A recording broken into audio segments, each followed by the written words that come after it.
Add 3/4 a cup of crushed ice to a blender.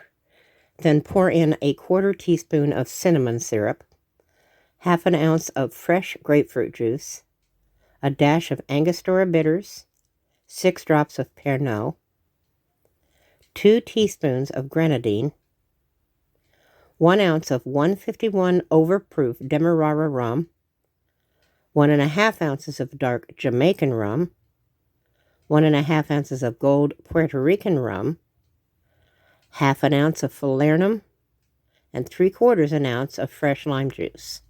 Blend until smooth. Pour into a tall zombie glass or a hurricane glass, then garnish with a grapefruit slice and a cocktail cherry.